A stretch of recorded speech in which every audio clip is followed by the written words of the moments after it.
discussion segment, literally to just take stock of what the week has been, the biggest stories, and of course, what they mean going into the weekend for you as a business person, as an investor, and as an individual, and of course, use that to extrapolate into next week.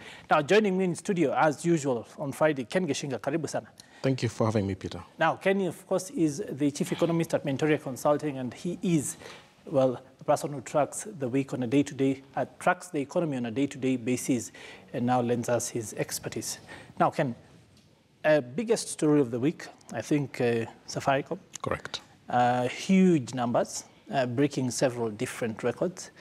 The flip side, there have been maybe suggestions that these guys are too big and may become a systemic risk. Of course, those are people's opinions. What's your take on the numbers first? The numbers were mind-boggling. This was unprecedented. Yes. 55 billion, that's almost $500 million worth of profit for a company that's less than 20 years. And in Kenya. And in Kenya. Yes. I mean, this is the most profitable company in East and Central Africa. So I think it's testament to great leadership. I think it speaks to what innovation can do to a company. And I think it's really puts Kenya on the map, because think of people like Mark Zuckerberg. These are people who have come to Kenya specifically to see what M-Pesa has done in the lives of people. So I think we have to take a step back and really look at what Safaricom as a company has done for the Kenyan economy. And I think it's been one of the best success stories, not in East Africa, but in the whole of Africa. And maybe across the world indeed. Exactly. Now, why Safaricom and not any other company? How come we haven't been able to replicate this success in other sectors? The same disruptions we've seen, we have areas that are begging for disruption, but we haven't been able to see this sort of synergy being achieved anywhere else. That's been one of the most difficult questions that even us analysts can't understand. I think Safaricom had an innovation strategy that really boosted it. I don't know if it's true, but there was a time I heard that during the tenure of Michael Joseph, where they would meet every week and they would review all the developments in the mobile field all over the world.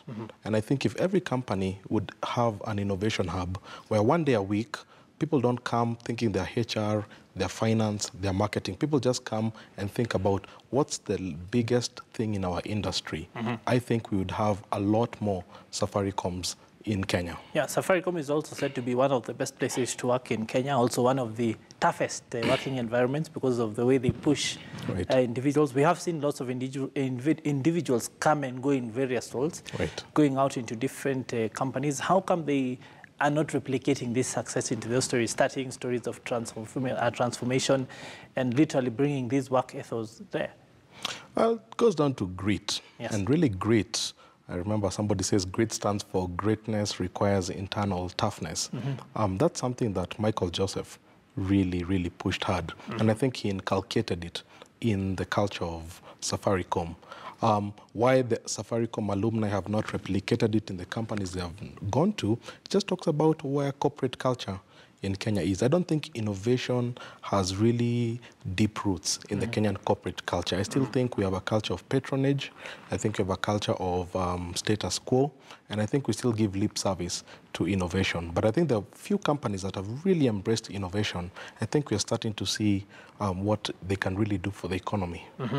Away from Safaricom, let's talk a bit about the weather, the stories of flooding, the massive amounts of water that we're letting go to waste, the tragedies that we've witnessed. Correct. There are bodies that have been mandated in the past and in the present to help us manage water. Of course, they have dropped the ball. We don't want to discuss it.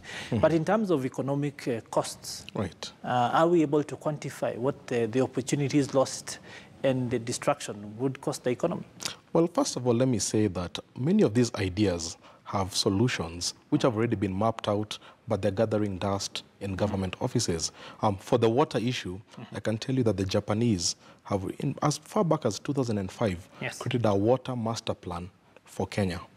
And that was refined 2 years ago.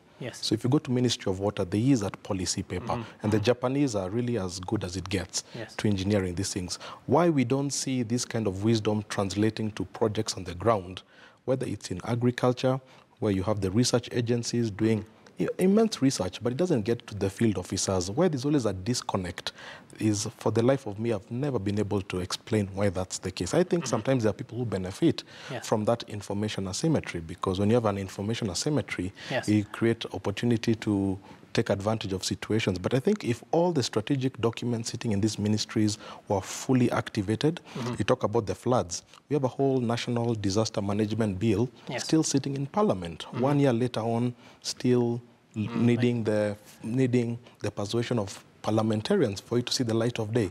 So I think we need that urgency to really get a lot of these great ideas really onto the streets and transform this country. Finally, in 30 seconds, what other stories do you think merited our attention during that week? I think for this week, it was more of looking at sort of like a reflection of the performance of 2017 financial institutions. One of the big talking points was remunerations for directors. And I think one of the CMA regulations has been it's important that every company discloses what it's paying to the directors, the CEOs, the CFOs. Some companies have sort of dodged that. They've kind of created small subsidiaries, which they used to pay their directors. But I think in accounting, there's something called substance over form. And I think we really need to get the spirit of disclosure, because this is something Kenyans really need to engage in. Okay, indeed, a story for another day, but quite interesting stuff there. Of course, we have seen those numbers highlighted, some of them mind-boggling, but indeed something that we need to get into in a much deeper way in the future. Thank you very much, sir, for taking the time to talk to us. Always a pleasure.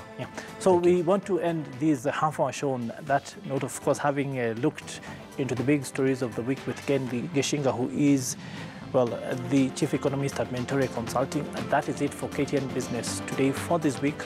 But of course, in a few minutes, we'll be starting off on the Trading Bell Show, the episode for this week. So do stay tuned for that at 4 p.m. Of course, BU KTN, the news in Swahili. We'll see you again on Monday. Do enjoy your weekend.